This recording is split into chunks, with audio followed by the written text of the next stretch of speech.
Panoorin natin kung paano ginagawa ang soft drinks. Dito tayo ngayon sa pabrika na ito, yung preforms loading. Nagawa ng mga bote, yan, linis. At yan, yung maganda siyang nakalayo din yan, no? Gawang machine na. Ayan, dito na tayo sa loading stand naman. So ito naman yung kumukontrol, ayan, sa mga butas ng mga bote. Malinis at sumaswit ng mga madumi. So ito yung thermometer set. Ayan, kita dito yung paano yan gumagalaw yung mga bote papunta naman doon sa taas, yung sa isang unit naman. Yan, nalagyan na yun. 6 valves Swiss, ito ang tawag sa machine na to. Yan, meron ng laman yung ating bote. So ito sa air oven unit. Ayan, air oven unit naman ito. Ayan, nilalagay ng kalinya-linya yung mga bote. Ayan, yun na siya punta doon sa preform transformation.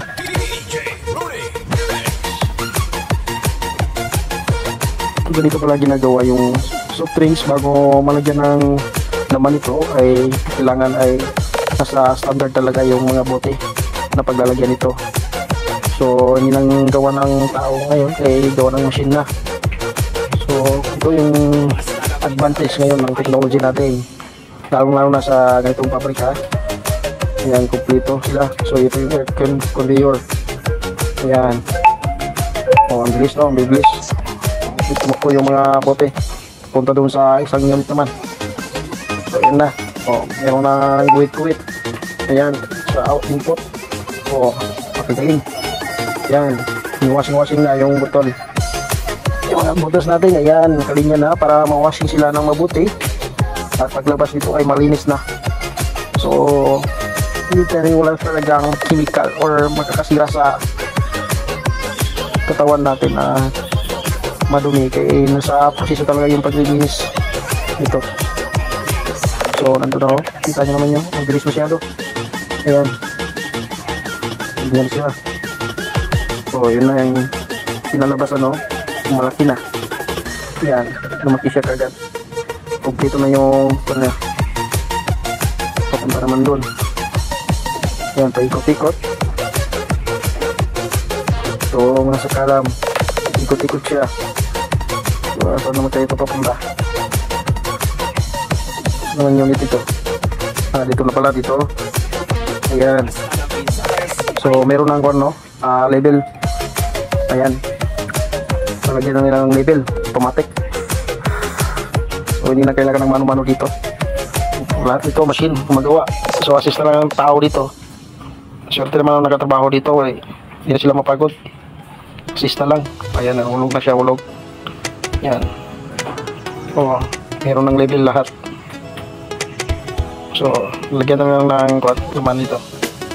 Wow. Pabaliktad pa. Dito naman pabaliktad doon sa taas, dito naman pa down. Ayan. So may laman na. Lagyan na ng laman. Grabe kang bilis ng machine ito. Ayan na, pumitakip na. So ayan, ito na yan, i-counting na yan. Lahat na pumasok yan, counting lahat. Ito yung etiquette. Ayan, ito text inspection system. Ayan, makikita dyan kung ano karami yung malabas. May loading na. So nakalinya na yan mga sakalam. Ay, grabe naman ang machine na to. Sabi ka high-tech na corporation na to. Ganito pala yung planta ng soft drinks nagawa. Yan kaganda. Wala kang makita dyan na sumobra or nagkulang.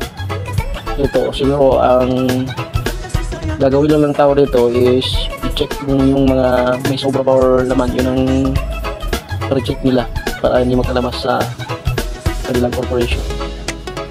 Yung tinatawag nilang mga BO. Yan. Kanang hindi siya na-check. Yan, makikita natin sa mga other store, yung mga small store.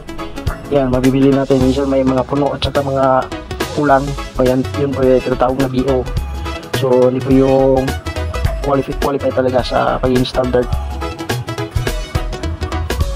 Pero nakalusot lang yan. So, guys, ayan na. Pila kali niya yung 1, 2, 3, 4, 5. 5 line. Nagpupila na yun. Grabe, ang galing talaga ng gumawa nito, nag-invento. Hindi na talaga mahirapan yung tao. Oo. Grabe talaga, oh. So, ano kaya itong machine na to? Saan na kaya ito papunta? Sige, sundan natin. Yan. Grabe, ang clean niya, no? Ito na pala, oh. Yan, direct silupin na pala. Plastic silupin. Yan. Nabalot na siya. So, ito na yung susundan natin na babalot ito. So, nilagyan ng silupin. Tapos dun sa isang unit naman na machine ay ibabalot siya. So, dito na. Tayo sa kabila. Kalalabasan nito ay nasa ako na yan. So, pwede na yan makalabas. Ayan. O, nilabas niya. Kabalot na siya. Grabe. Magaling talaga ang inventor na to. So, dito lang talaga kadali gumawa ng soft drinks. So, hindi na natin nakita yung paano talaga yung ginagawa yung ingredients nito. Kasi bawal na. Kita. Pero na mapanood natin paano talaga ito. Kung paano pang process nito ginagawa. Lahat. Pati ang bote. Yun. Yun. Nilinya na. Papataas. Tapos na mga sakalap. Ayan. So pag dami nito robot pa rin gumagawa. Ayan. Robot machine. Wow. Napakagaling. Ito pala video edit. Tawag sa machine na to. Yun. Pumipila na sila doon. Ayan. Papunta saan. Kaya ito papunta. Ito na yan. Ayan. Grabe. Nakakalinya talaga na ang maputi itong soft drinks. So, kikita ko dito, 2 tao lang yung nasa pabrika na to. Parang wala nag-assist. Puro robot na lang ang nakita ko dito. Pero hindi, ito dito talaga ka-high-tech ang technology natin. Lalo sa ibang bansa. Sana dito sa Pilipinas, ganito rin ka-high-tech. Ayan. Siguro ba sa mga Coca-Cola plant, ganito rin siguro ka-high-tech. Ayan, down na ako. Pero pag mag-down yan, ayan, robot pa rin. Hindi tao. So, saan kaya ito inaakyat? Akyat na to. Keter Present. Kettner Present lang. Sino ito tao nito? Parang elevator, no? Ayan. Wow. Kaya ito nilalagyan nila. Oh, tamad naman dun. Pero naman. Ganda talaga pagka-file dito. Puro robot talaga. Napakaswerte talaga ng mga manggagawa dito. Dito makatrabaho, mahal pang sweldo. Tapos wala ka pa masyado ginagawa. Puro robot.